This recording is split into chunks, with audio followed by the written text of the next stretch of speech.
Chapter 3, Squamish River. Don't move, Maisy, Jude ordered. I wasn't planning on it, she said flatly. Who are you? The woman said. Jude noticed she was young, about his age, and had a silky mocha complexion and deep brown eyes. Her look exuded an air of caution more than fear or anger. He sensed she was only trying to protect her own. I'm Jude Kane, and this is my sister Maisy. We're from Slate Creek, a SAC a few hundred kilometers north of here. We're trying to find our brother. We think he was taken to Vancouver. We saw the smoke. Is your brother the yahoo who shot down a drone? She blurted out unexpectedly, slowly lowering the knife.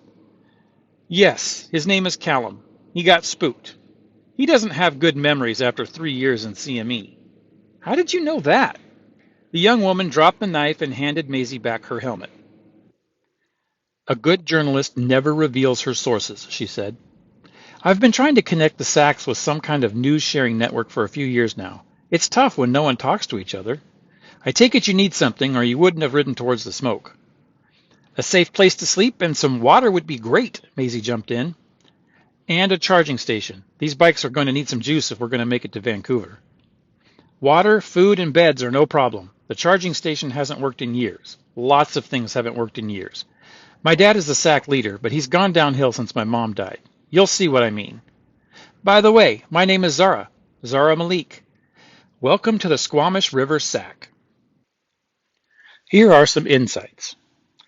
As we're going to see, there are differences between the Slate Creek SAC that Jude and Maisy grew up on and many of the other SACs. Slate Creek was started by their dad and their mom, an engineer and a teacher. And he spent, both of them spent months and months preparing. They were well educated. They're problem solvers. They anticipated a lot of the struggle. And so they're really ahead of the game compared to a lot of other SACs, where people just kind of fled into the countryside, just wanting to resist the government.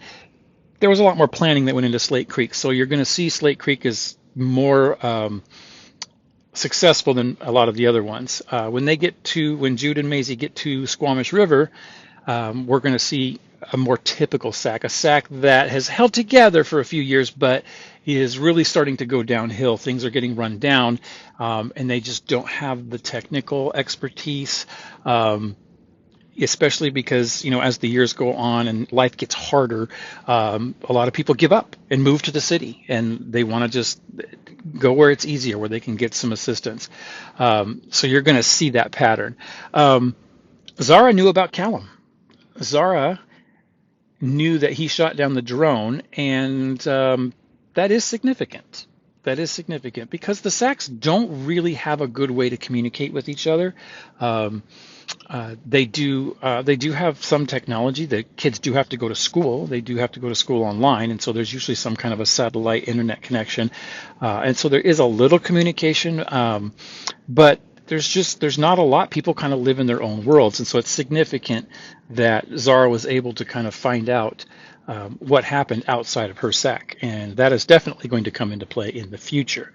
And the other thing to kind of think about is what would it take to actually live off the land? What would be the biggest needs a community would have if they're living off the land, if you're cut off from the larger community?